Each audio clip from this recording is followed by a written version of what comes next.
estamos de volta aqui para o nosso programa semanal Poder em Pauta e nós temos muito assunto para tratar nesta edição.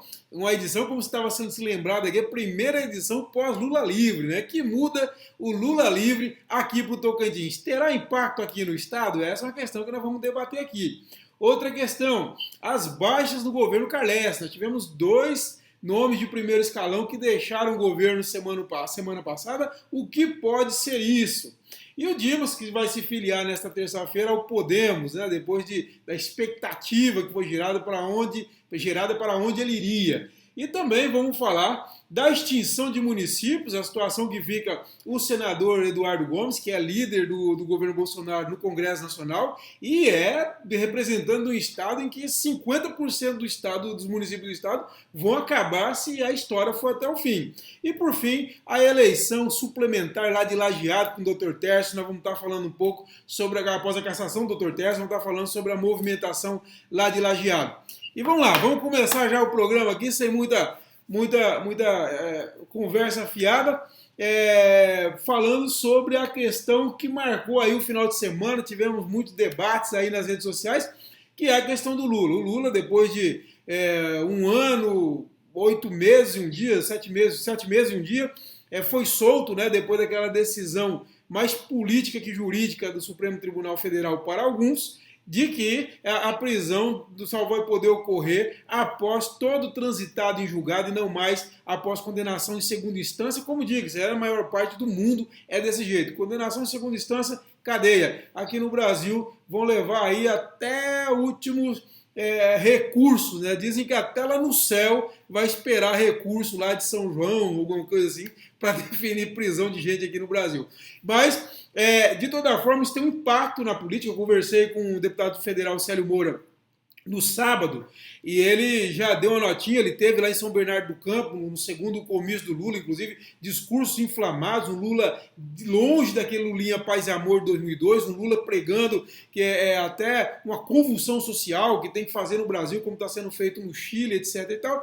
E o Célio Moura me disse que já fez o convite para o Lula, ele já aceitou para vir para o Tocantins e quer trazê-lo para circular pelo menos pelas principais cidades do estado: Palmas, Araguaína e Gurupi.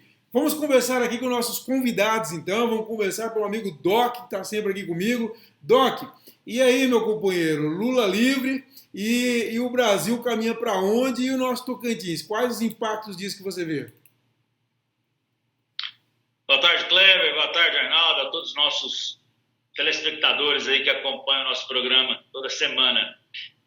Kleber, para mim, essa questão do Lula ser liberto, acho muito mais o contexto que está muito mais ligado ao contexto de fazer um barulho e tentar reerguer a esquerda do que efetivamente algo que realmente potencialize ou seja realidade nas eleições. Por exemplo, não vejo ele com essa força toda, não vejo. Vejo assim, um condenado que por circunstâncias X ou Y está livre, mas que continua inelegível, né? Isso tem que ser dito. A mudança da regra não tira a inelegibilidade dele. E, além disso, ainda tem vários outros processos para serem julgados, que certamente eles serão condenados porque tem provas suficientes para isso, né? Vi o Tribunal STF, de uma forma muito casuística, adotar esse procedimento, mas, ao mesmo tempo, uma faca de dois gumes, porque você dá liberdade, concomitantemente ao Lula, a mais de 150 mil presidiários, estupradores, pedófilos, traficantes, pessoas que ainda não foram condenadas em segunda instância e que agora têm direito de recorrer para responder em liberdade até o julgamento da terceira. Vamos ser obrigados a conviver, então, com 150 mil mafiosos, 150 mil bandidos nas ruas, simplesmente porque o STF adotou um posicionamento completamente diferente de todo o restante do mundo. Nós estamos aqui com dois advogados, né? O Doc e o Arnaldo Filho, além de jornalistas, são advogados. O mais desqualificado aqui para o debate sou eu. Mas então eu quero ouvir aí o advogado e também jornalista Arnaldo Filho. Arnaldo, o Célio me diz, por exemplo, que acha que o Lula solto vai dar uma grande vitamina, segundo ele fala, a expressão dele, para o PT, para as eleições municipais. E aqui no Tocantins, segundo ele, nas principais cidades as candidaturas vão ser fortalecidas. Você acredita nisso? Como que você vê essa questão do Lula livre e os impactos no Tocantins? Boa tarde, Kleber. Boa tarde, Doc Júnior. E a todos os tocantinenses que nos assistem aí todas as segundas-feiras. Eu não vejo de maneira alguma impacto político no estado do Tocantins com a situação do Lula livre. De forma alguma. Lula foi presidente 8 anos, depois Dilma Rousseff o sucedeu, e de maneira alguma nós tivemos grandes candidaturas no Tocantins, imponentes, candidaturas que de fato tinham um poder de competitividade. Então não vai ser agora que vai ter. Hoje o PT ele precisa se reinventar. É um partido que precisa ressurgir agora sobre uma ótica de mais honestidade, legalidade, porque infelizmente a alta cúpula do partido aí recentemente envolvida em todos os tipos de escândalos de corrupção. Isso é muito ruim para o Brasil. Então eu não vejo como uma forma de dizer que vai influenciar no processo político. Até mesmo porque, como o Doc falou, a gente não sabe até por quanto tempo Lula vai ficar livre, porque responde a vários processos, pelo menos, salvo engano, uns 9 processos, e nós temos agora em tramitação a PEC da prisão em segunda instância. Então, há um clamor, uma revolta muito grande da população em relação a essa decisão do Supremo, que, na minha visão jurídica, não cabe ao Supremo legislar sobre esse assunto. Esse assunto cabe legislar via PEC, porque tem que alterar o texto constitucional mesmo. Então, o Supremo, o que ele fez? De fato, ele tinha que ter provocado mais diretamente, dizer, olha, Congresso, cabe a vocês decidir sobre isso. Nós não podemos alterar o texto constitucional. Então, o Congresso vai discutir o assunto. Então, se daqui a pouco o Congresso admitir que pode iniciar o cumprimento da pena após a condenação em segunda instância via uma alteração constitucional que é a PEC, o Lula pode voltar à prisão novamente. Então, é uma situação ainda complicada. Mas, sobretudo, o meu entendimento é que o PT precisa se reinventar. O PT precisa resgatar a verdadeira ideologia política, porque é um partido que está afundado em atos de corrupção. Então, eu vejo por essa ótica. Vai ter interferência no Tocantins. O partido está sofrendo, amargando um desgaste muito grande. Então, isso eu não vejo como ter algum impacto aqui no Estado em eventuais candidaturas petistas. Bom, até porque, né, Arnaldo e Doc e caros telespectadores, nós temos que lembrar o seguinte: o Tocantins ele tem uma tradição, até por conta do programa Bolsa Família, que é muito forte. Eu lembro que na eleição de 2010, se eu não me engano, eu fiz um levantamento após as eleições sobre o resultado eleitoral. E mostrou o seguinte, que quanto maior a incidência do Bolsa Família, maior a votação que foi da Dilma, se não me engano, naquela eleição. Tipo assim, teve cidade do Bico do Papagaio, 68% da cidade recebia o Bolsa Família, então a votação do Lula, da Dilma lá, foi expressiva. Agora, então assim, nos municípios pequenos, principalmente, ali do Bico do Papagaio, sobretudo, mas no interior, de uma forma geral, os municípios menores, onde os programas sociais têm uma influência forte, logicamente que independente até dessa questão do Lula, o PT é forte. Tanto que o Jair Bolsonaro perdeu, né, no Estado no ano passado por conta das eleições de votação nos pequenos municípios. Então, com o Lula solto, eu acho que ele pode dar e talvez ter mais força nessas cidades pequenas. Agora, os municípios maiores, eles são antipetistas. Isso ficou muito claro. Por exemplo, em Palmas, a Dilma, em 2014, ficou em terceiro lugar no primeiro turno, né? Ficou em primeiro lugar a Marina, depois o Aécio, e ela ficou em terceiro lugar. E perdeu no segundo turno também aqui em Palmas. Araguaína, o ano passado, Gurupi, Paraíso, são cidades em que o Bolsonaro ganhou e com uma folga bastante considerável. E nas grandes cidades, de uma forma geral, as principais cidades maiores do estado, o Bolsonaro ganhou. Então, ou seja, pode ser que essa volta do Lula e esse discurso radicalizado faça ao contrário, que o PT sofra derrotas ainda maiores nas cidades maiores, onde o poder dos programas sociais do petismo não tenham tanta força. Eu acho que essa é uma perspectiva também real, correto? Pessoal, e vamos já para o segundo assunto, falando aqui das baixas do governo Carles, né? Semana passada, o secretário de Indústria Comércio o Ridoval Chiarilotto e a presidente da Agência Tocantinense de Regulação, a Juliana Matos, duas personalidades de Goiás, entregaram os cargos e voltaram para os seus estados. O Ridoval fez uma despedida, dizendo que não guarda mágoa, não tem mágoa do governador, da equipe de governo, nem de ninguém. A Juliana também me disse isso, que está com problema de saúde, por isso estaria saindo. Agora, do Palácio, o que se diz é o seguinte, que aí começa já uma reestruturação da equipe, que a coluna do CT já tinha dito isso, que haveria essa reestruturação para o final do ano. E aí, vamos começar aqui primeiro pelo meu amigo Arnaldo Filho. Arnaldo, como que você está vendo aí essas mexidas? Você acha que vem mais coisa por aí?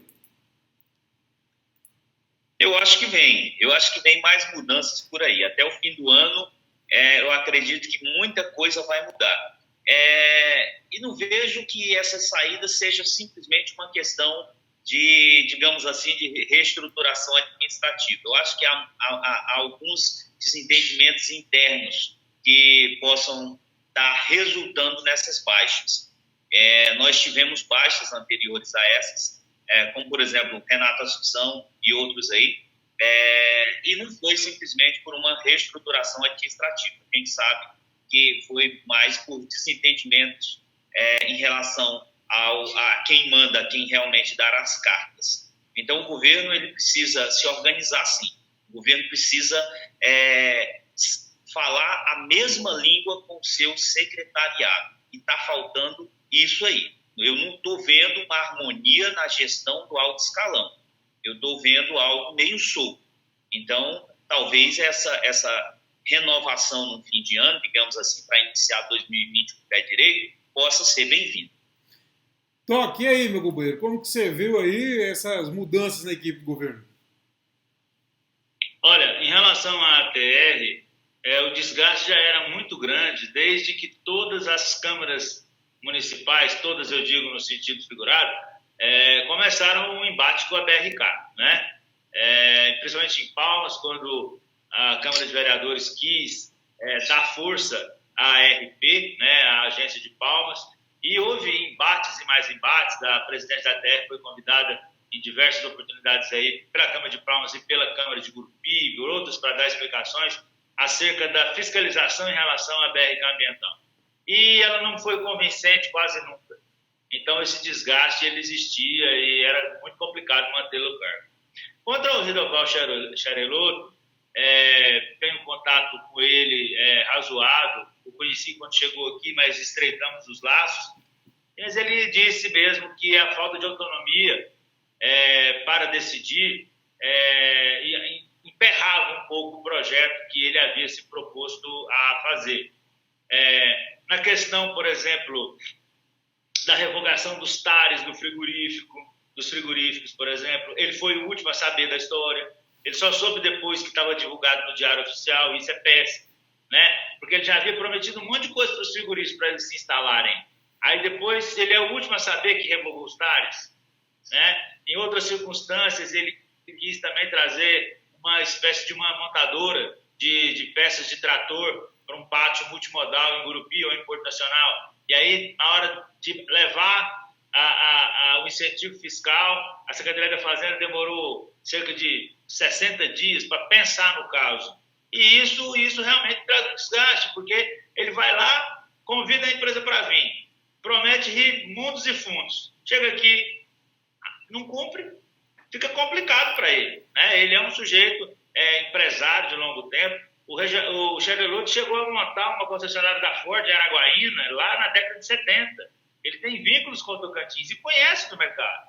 É uma pessoa extremamente qualificada para o cargo, mas sem autonomia fica complicado para ele. Eu entendi plenamente as duas saídas. Agora, em relação a mudanças do governo Carles, natural que ocorra, o desgaste do cargo vai perdendo um ou outro ali, e isso ocorre realmente. Agora, não creio antes que cogitem, porque também é um considerado, que o Tom Lira assuma. O Tom Lira disse para mim já em outras vezes que quer continuar como presidente da agência de turismo apenas, que tem desenvolvido um trabalho bom, que tem aberto espaço na Embratur, que tem conseguido novos voos para Palmas, que tem conseguido incentivar o turismo, que a meta dele é contribuir e labutar por esse asfalto do Jalapão e que ele quer continuar onde ele está. A não ser que seja uma oferta assim daquelas mirabolantes, não creio que o Tom Lira assuma essa secretaria. Eu também acho que não é uma saída, como disse bem o Arnaldo, tranquila, apaziguada, nada disso. Eu acho que há insatisfações. O que eu ouvi de bastidores, conversando com políticos diversos, deputados e tal, havia em relação realmente ao Chiari Lotto, como o Ridoval, como o Doc falou, uma insatisfação pela falta de autonomia. No caso da Juliana, o que eu escutei que ela teria tido um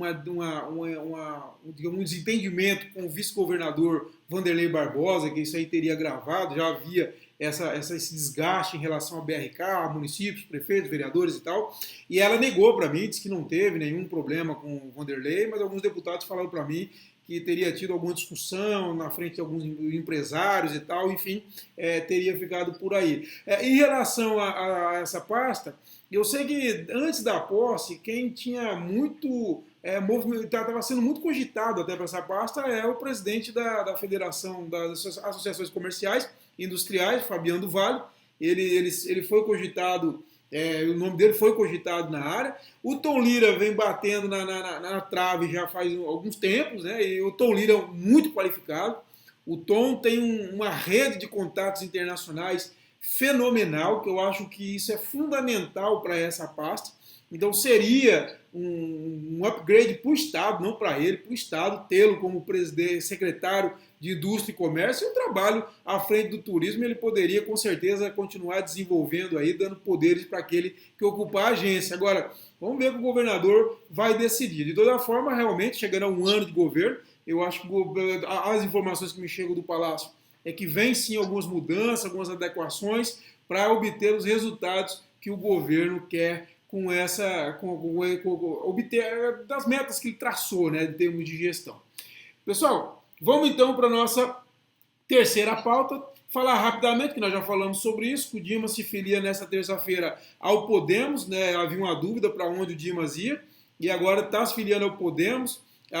O que me passaram dos bastidores, pessoas ligadas a ele, é que a escolha foi realmente porque está de olho em 2022, o Dimas é pré-candidato a governador, e os outros partidos priorizam os palanques de deputado federal, as candidaturas de deputado federal, porque estão de olho, logicamente, no fundo partidário, tempo de televisão, fundo eleitoral, mas o Podemos está com uma proposta diferente. O Podemos quer fazer palanques fortes para governo de estado, em vários estados brasileiros. Para quê? Para fortalecer o seu candidato a presidente. Possivelmente o Álvaro Dias, que já foi candidato em 2018. E nisso aí é positivo para o Dimas, já que ele quer ser candidato a governador, então ter um partido que quer priorizar a construção de palanques fortes para as candidaturas do governador em 2022. Vamos lá, começar com o Doc. Doc, como que você vê essa questão do Dimas? Kleber, volto a insistir naquilo que já falamos em outro programa, que é a questão a preocupação só do Wagner ir para outro partido, mas o Dimas ir para o Podemos é uma boa, é excelente. Estive em Brasília na semana passada e o assunto que há é que um dos nomes fortes dentro do Congresso Nacional é o Álvaro Dias. É um senador de respeito, sem problemas em envolvimento com pilantragem, ou com picaretagem, ou com CPI. É um nome realmente de respeito dentro do Congresso Nacional e está fortalecendo mesmo o Podemos para as eleições de 22. Então, eu acho que a tirada do Dimas é excelente mesmo. E de cara também derruba Quaresmin e Divina Alain, né, de quebra, né? Mas me preocupa apenas a questão do Wagner. O Wagner ir para outro partido, não sei, não estou conseguindo vislumbrar a estratégia do Dimas nesse ponto. Você, meu amigo Arnaldo, que está aí dentro do olho do furacão em Araguaína, como você vê aí de dentro essa questão do Dimas e do Podemos? Pois é, o Doc citou uma questão interessante, colocar o Wagner no Solidariedade, por exemplo, sendo que poderia deixar no Podemos, que não ia interferir em nada, já que no Solidariedade já tem um filho que é um deputado federal. Então, eu também não entendi ainda essa jogada, viu, Doc? Agora, o Dimas do Podemos, eu vejo que ele vai ficar também sempre com o pé atrás, porque pode qualquer hora o Quaresma mimar o Carles lá e tentar tomar de volta. Então, é uma situação é uma situação complicada. Hoje você trabalhar, ter um partido nas suas mãos é a coisa mais insegura que tem. Exatamente, você pode dormir presidente e acordar fora do partido. É o que ocorre exatamente nos municípios pequenos com comissões provisórias e no Estado, a nível de presidência regional de partido. Então, quando não tem diretório, que é a maioria dos casos, isso aí é o mais provável que ocorra, que aconteça, é o mais comum que ocorre nesse meio político. Então, querendo ou não, o Dimas aí, a partir de 2021, sem mandato, e o Carles ainda com mais 2 mandatos aí, a gente já sabe que essa relação entre eles aí, o divórcio já só falta assinar em cartório, porque já estão de fato divorciados, só falta oficializar no documento, né? Mas divorciados já estão. Então, é uma situação que o Dimas tem que ter esse cuidado também para daqui a algum tempo não perder de novo esse partido. É complicado, esse meio político é difícil. E é bom, bem lembrado pelo Arnaldo, e bom lembrar o seguinte, que o Dimas já perdeu o partido para o Palácio, né? O PTB foi tirado dele, né? Então assim, ele já conhece, já tem uma experiência. Outra coisa que o Doc falou muito importante de solidariedade, é bom lembrar que se o Wagner é um pré-candidato forte do Dimas a prefeito de Araguaína, ele indo para o Solidariedade, ele vai ficar na mão do governo, porque o Solidariedade hoje é um partido extremamente governista, ou seja, da base do Palácio Araguaia, com o Vilmar de Oliveira, que é forte,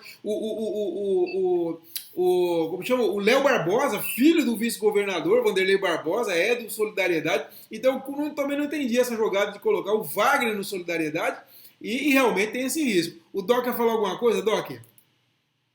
Sim, 15 segundos só. Me preocupa também o seguinte, o Gaguinho já foi dono do PTN aqui, né? E depois saiu por circunstâncias, e o Gaguinho, mas continua com um poder de trânsito livre dentro do Podemos enorme. Sim. E Gaguinho é Palácio Araguaia, né? Então, qual é o risco que o Arnaldo acabou de colocar, né? Verdade, Arnaldo. Só uma observação. Você falou uma coisa interessante. Como é que bota um dos principais pré-candidatos dele no Solidariedade, um partido que está na base do governo? E aí é quando, em período eleitoral, a gente vê aquele tratorzão, aquele rolo compressor vindo de Palmas para o interior, fazendo as mudanças, desfazendo. Então, eu não entendi isso também, porque com certeza nas eleições, nas proximidades de uma cidade de Paraguaína, o governo tem toda a intenção de participar e de eleger um candidato aqui. Então, quando chegar lá, vem um rolo compressor do Palácio Araguaia mexendo no partido que está na base do governista. Não entendi isso aí também. Ficou muito claro, não. Eu acho que ele tem a bênção do Eduardo Gomes, né, nessa questão do PTN. O Eduardo Gomes tem um trânsito absurdo em vários partidos nacionais, né? O caso do PROS, ele colocou na mão da Josi no ano passado e outros partidos. E pela relação muito próxima que ele tem, que o Gomes tem com o Dimas, eu acho que tem uma digital do Gomes nessa história, que é o que pode estar dando essa garantia para ele, que vai ter o PTN, o Podemos, né, agora tranquilamente. Mas essa questão de solidariedade está muito esquisita, muito esquisita. Antes de entrar no último assunto, eu vou deixar a questão da extinção do município por último. Vamos falar rapidamente aí sobre a questão de Lajeado. Lajeado parece estar começando, está com cara de WO lá, tá todo mundo deixando o Dr. Tércio para apoiar o Bandeira. Doc, você está acompanhando mais de perto? O que você fala dessa história toda para nós? Olha aqui, eu não sou ninguém para dar um conselho para o João Bandeira, mas se eu fosse o conselheiro dele, eu falava, sai fora desse apoio, irmão. Sai fora. Porque ser apoiado pela Márcia nessa altura do campeonato é perca de voto, não é? É perca de voto na minha visão. Mas política tem tudo isso, né? Essas readequações e adequações, porque a Márcia foi que provocou uma eleição suplementar. Pela via indireta e oblíqua, acabou atingindo o Tércio, mas quem provocou a suplementar foi a Márcia. E aí, uma crítica que eu pedi que você incluísse na pauta tal assunto, porque essa questão me incomoda muito, essa questão dessas brechas que a lei permite, sabe? Que nossos deputados, nossos parlamentares deveriam, assim como nós falamos na questão da PEC lá do Lula no começo do nosso papo, sabe, os deputados, os senadores, os parlamentares de uma forma geral têm que ter mais cuidado na elaboração da lei. Por exemplo, não há nada que vede o Tércio registrar a candidatura, fazer aí 15 dias de campanha até ser impugnado e depois fazer uma espécie de transferência de votos a quem ele indicar. Não, já que eu não posso, então vota no fulano. Isso é muito ruim para o processo democrático. Isso é muito ruim, é péssimo. Então isso teria que mudar. Essa candidatura do Tércio deveria ser interferida de plano. Não tem nem que discutir. Por quê? Porque foi você que deu causa à eleição suplementar, meu amigo. Então não dá para você registrar a candidatura na suplementar. Sabe? A mesma coisa do Marcelo Miranda querer concorrer naquela com o Gardécio. Não tem sentido nenhum isso. Né? Então, é um apelo, pedir que você incluísse isso na pauta, eu faço um apelo, sabe, para que os parlamentares peguem e comecem a consertar textos de leis que permitem brechas, sabe, que permitem tipos de aberrações jurídicas, como o Tércio registrar uma candidatura, por exemplo. Isso tem que acabar no Brasil. Já que nós estamos passando a vassoura, vamos passar, né? E deixar claro que isso não é nenhuma defesa da candidatura do Júnior Evangelista. Na verdade, eu também concordo, é uma postura jurídica, do ponto de vista jurídico, quer dizer, do ponto de vista da democracia, melhor ainda. Que não tem como uma pessoa que, direta ou indiretamente, causou anulação de uma eleição, sequer inscrever sua candidatura para essa eleição. É a mesma estratégia que o Lula adotou o ano passado. Coloca um nome, uma candidatura falsa, que não tem mínima perspectiva de futuro. Inclusive, no caso do Tércio, já tem uma jurisprudência mostrando que é um caso igualzinho, mostrando que ele não tem a mínima condição de vingar essa possibilidade de candidatura. Seria uma aberração total um negócio desse. Mas, de toda forma, consegue acabar fazendo uma confusão na cabeça do eleitorado. Então, não é uma defesa de Júnior Bandeira. Eu acho que tem outros nomes, deviam ter outros nomes, pelo menos. O grupo do Tércio diz que, inclusive, o Tércio tem uma boa avaliação, diz que vinha fazendo uma gestão que estava sendo bastante elogiada lá na cidade. Então, ele deve ter bons nomes para colocar no lugar dele. Agora, o que eu concordo é nesse sentido. Quer dizer, nós temos o caso do Marcelo, Doc e Arnaldo e caros telespectadores, que a gente precisa lembrar que o Ministério Público Federal ingressou com ação para o Marcelo pagar aquela eleição suplementar 15 milhões de reais, lembram disso, né? Então, assim, reconhecendo que ele causou aquele estrago para a democracia, e no caso aí não é diferente, é a mesma coisa. A diferença é que um agiu e o outro se beneficiou. Agora, muito realmente coisa da política brasileira, a ex-prefeita que deu causa a essa situação toda apoiar o candidato que está contra o seu indicado de 2016. Essa é a política brasileira que a gente não consegue. Arnaldo, quer comentar alguma coisa sobre esse assunto? Olha, eu ia comentar justamente isso aí que você falou. Quero saber se ele vai pagar os custos dessa eleição suplementar. Porque, no caso do Marcelo, já tem, inclusive, patrimônio bloqueado aí pela Justiça, né? Para pagar os 15 milhões da eleição suplementar do Tocantins. E eu quero aproveitar também para puxar a orelha da Justiça Eleitoral, porque é um absurdo que a Justiça Eleitoral demore 3 anos, mais de 3 anos, quase, 3 anos praticamente, para decidir um processo de cassação de um prefeito. E nós não estamos falando nem do caso ter chegado ao TSE. Nós estamos falando de ter decidido em primeiro e no TRE, primeiro grau e no TRE, só aqui no estado do Tocantins. Aí passa-se 3 anos para decidir a cassação, aí faltando 12 meses, 1 ano para a nova eleição, faz outra eleição no estado do Tocantins. Olha o prejuízo para a população. Isso precisa, a Justiça Eleitoral precisa ser efetiva nesses casos que envolvem possibilidade de cassação de mandato. Tem que ser rápida, tem que decidir no primeiro ano, no máximo até 1 ano e meio de mandato. Não pode passar da metade do mandato, não. Isso é um absurdo. Isso é um absurdo. Os outros processos que não têm possibilidade de cassação aguardam um pouquinho mais e prioriza outros. Eu acho que tem que ser por essa ótica. Não pode a população ficar pagando por umas manobras, situações como essas aí. Agora ter que fazer uma nova eleição e daqui 12 meses fazer outra, como o Tocantins.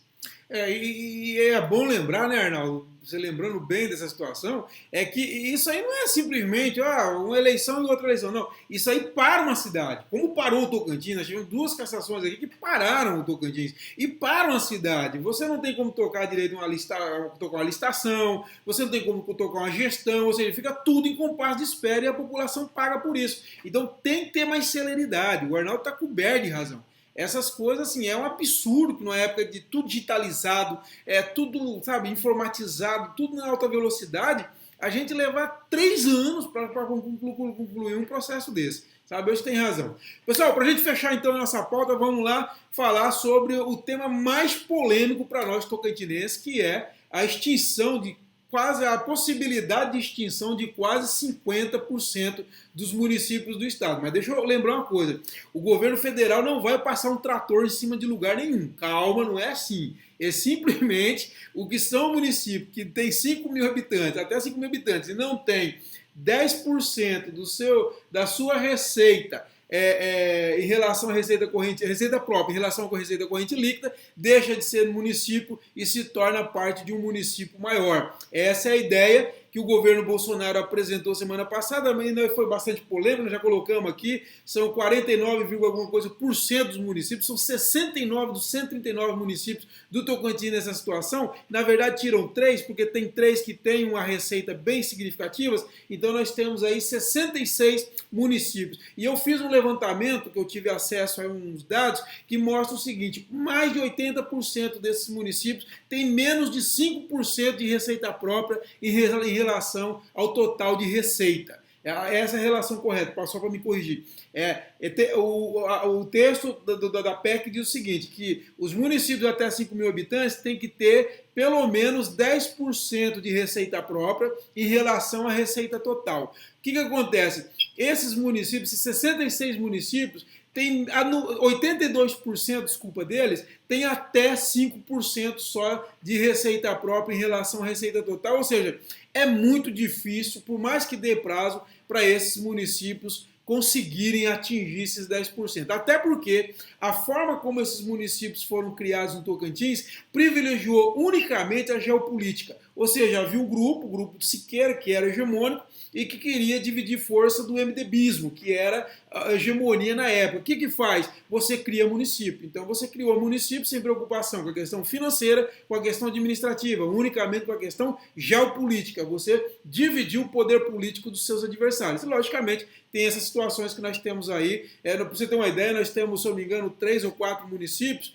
que a receita própria dele dá 0,5% da receita total. Por exemplo, o município que arrecadou o ano passado, com transferências e tudo, 10 milhões e meio de reais, sabe quanto que foi de receita própria? 59 mil reais. Então, assim, não tem condições de uma cidade dessa, de um lugar desse, ficar como cidade. Tem um prefeito, vice-prefeito, pelo menos 5 secretários ou diretores de áreas e 9 vereadores. Isso é um custo absurdo que poderia ser investido em outras áreas prioritárias do próprio distrito. Agora, o gancho nosso, que eu quero que vocês comentem, é um tocantinense importantíssimo hoje, que está em saia justa, né, que é o senador Eduardo Gomes. O senador Eduardo Gomes é líder do governo Bolsonaro no Congresso Nacional, vai ter que defender essa proposta, e no estado em que nós temos aí, como eu falei, 50% dos municípios que podem deixar de existir. Eu conversei com ele semana passada, no dia que o Paulo Guedes, ministro, anunciou, e ele disse que não, que ele está muito tranquilo, que ele tem certeza que nenhum desses municípios vai deixar de ser município, porque vai ser criado as condições necessárias para que eles aumentem a receita e consigam atingir os 10% exigidos pela lei. Vamos lá? Vamos começar? Arnaldo, como que você vê toda essa polêmica importantíssima? Isso aí, Kleber, isso chacoalhou os ânimos do eleitorado da população brasileira. Mexeu mesmo. E eu vi o seguinte, eu vi que essa proposta ela tem um apoio popular muito grande. Eu vi muita gente apoiando essa proposta, falando justamente porque, na minha opinião, há um equívoco em estabelecer um número mínimo, por exemplo, de 9 vereadores para qualquer município. Tem município que não precisa de 9 vereadores. Só que, por exemplo, a gente pega um município com 1.000 habitantes, tem 9 vereadores, como você disse, no mínimo 5 secretários, prefeito, vice-prefeito. Então, a estrutura é muito pesada. E é por isso que a população, se você fizer uma pesquisa hoje, muita gente apoia essa medida. Agora tem outro impacto imediato disso aí. Na minha visão, isso aí também pega os prefeitos assim e dá uma sacudida neles. Os políticos desse município dão uma sacudida neles, para eles acordarem, para eles aprenderem a fazer gestão pública. Porque em município pequeno, e no geral na política brasileira, tem muito aquilo de dizer, fulano é gente boa que nada. Nós estamos entregando uma prefeitura, um município, você citou aí, um dos municípios menores, de menor arrecadação do Tocantins, tem um orçamento anual de 10 milhões. Então não tem só que ser gente boa, não, tem que saber gerir o patrimônio público. E aí coloca pessoas praticamente analfabetas, o eleitor tem sua parcela de culpa nisso, elege pessoas analfabetas que não sabem gerir o município. Aí não tem arrecadação própria, não tem nada, não tem absolutamente o município desprovido. E aí quem levanta, fica a União sustentando esses municípios que não tem condições de nada. Então, eu não diria que essa proposta do Bolsonaro, do governo Bolsonaro, seria ideal, mas eu diria que tem que ter, sim, uma revisão desses critérios desses municípios. Por exemplo, lá em Minas Gerais, eu estava lendo uma matéria que o prefeito lá da menor cidade do Brasil, 843 pessoas, não tem nem 900 habitantes a menor cidade do Brasil, mas tem 9 vereadores, tem prefeito, vice-secretários. Então, como é que se admite que um município com menos de 900 habitantes, menos de 900 pessoas, seja uma cidade emancipada? Então, isso precisa, sim, ser revisto. Eu não estou dizendo que, por exemplo, já um município com 4 mil, 5 mil habitantes, mais distantes de outros, aí sim. Agora, nós temos várias cidades no Brasil que tem 1.000 pessoas. Isso não se justifica de maneira alguma. Então, tem que ter um meio termo, sim. Tem que ter uma ponderação. E isso é bom, sim, para abrir o olho desses políticos que só querem ter na gestão pública uma oportunidade de se dar bem. Tá? Infelizmente, tem gente mais que só entra para a política nessa cidade pequena pensando em ter uma teta para ficar mamando, que é essas prefeituras. Verdade. Doc, e aí, companheiro? O nosso amigo Eduardo Gomes, você acha como que ele fica agora a situação? Que ele consegue sair isso? Você dessa situação, dessa saia justa? Bom, o Eduardo, tive a oportunidade de conversar com ele sobre o tema lá em Brasília, né? Ele alega que com as emendas que serão apresentadas, inclusive uma dele, né? Reduzindo de 10% para 7%, a ampla maioria dos municípios não preencheu os requisitos, né? Mas, não obstante a isso, o Arnaldo não deixa de ter razão. Tem municípios aí que não têm a mínima condição de continuarem com toda essa estrutura administrativa que possuem, né?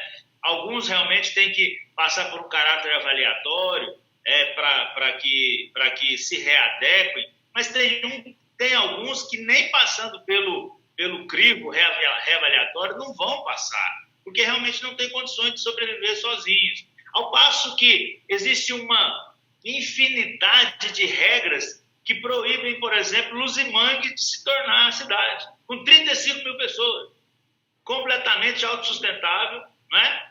E aí a regra para travá-la é tão grande que você não vê nem falar no assunto. O deputado Gaguinho já tentou tirar esse trem da gaveta lá umas 5 ou 6 vezes, não sai. Por quê? Porque o Tocantins é baixo clero, os outros estados não querem, vai dividir mais o bolo. Mas, assim, eu não sei como é que o Eduardo Gomes vai se portar, porque, na verdade, ele é a voz do Bolsonaro no Congresso. E aí está entrando em choque com o que ele pensa, né? Ele disse que o censo de 2020 vai dar uma reavaliada na população e que as emendas dele e de outros parlamentares vão acabar por baixar isso para 7%, e aí a ampla maioria deles se readequaria. Que é necessário o reajuste, Kleber, concordo com o Arnaldo. Muita gente apoia, muita gente, se fizer uma pesquisa, vai se declarar favorável à extinção de alguns municípios, sim, porque alguns municípios realmente são deficitários. Aqui no Tocantins, principalmente, muitos deles não têm a mínima razão de existir, não é isso?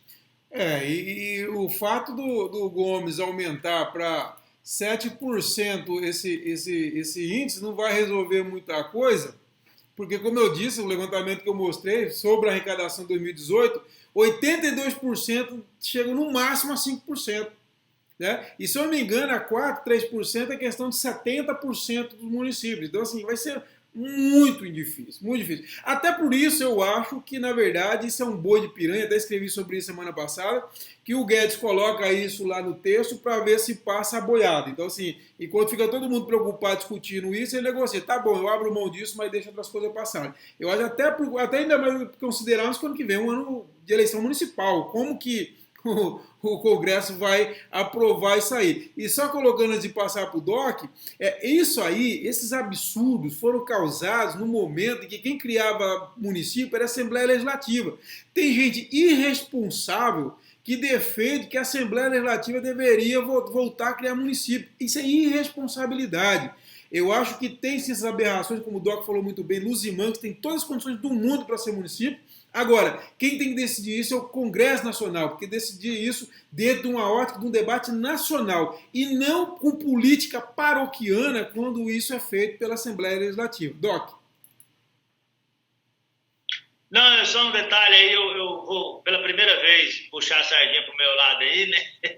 Eu escrevi uma opinião no final de semana, jornalopção.com.br/Tocantins, colocando exatamente essa hipótese, porque talvez isso pode ser uma moeda de troca, né? Vamos fazer o pacote geral, vamos colocar isso.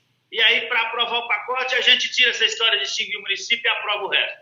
Né? Talvez seja, não sei, não estou dizendo que é, mas é uma hipótese de Guedes ter utilizado isso como moeda de troca, não é isso? Quem quiser poder acessar lá, jornalopção.com/Tocantins. Eu escrevi também sobre isso semana passada, até comparando com o BPC, né, o benefício de prestação continuada, que o governo abaixou para R$400, logicamente que ele era um absurdo, e todo mundo sabia, era tão absurdo aquilo ali, que ficou muito claro que era um boi de piranha. Jogaram aquilo ali para todos os piranhas lá comer para passar o resto. E foi mais ou menos o que aconteceu. Não foi bem, mas foi mais ou menos. E eu vejo essa questão dos municípios, ela é tão assim, impoliticamente correto, com o momento, não o mérito. O mérito está certíssimo. Eu acho um absurdo. Essa estrutura de município que nós temos no Brasil é absurda. Agora, politicamente correto, porque nós temos um Congresso clientelista que vive nas costas desses prefeitos, desses vereadores, desses municípios, que não tem condição de existir como município para conseguir voto. Então, assim, é impossível essa gente defender, tanto é que nós fizemos um levantamento na coluna do CT com a maioria dos parlamentares, a maioria se colocou totalmente contrária a essa ideia. Pessoal, é isso, nós estendemos até um pouco mais, que teve bastante tema importante essa semana. Eu quero agradecer meus companheiros de sempre aqui. O Arnaldo, obrigado, Arnaldo, por sua participação mais uma vez com a gente, nos honrou aqui.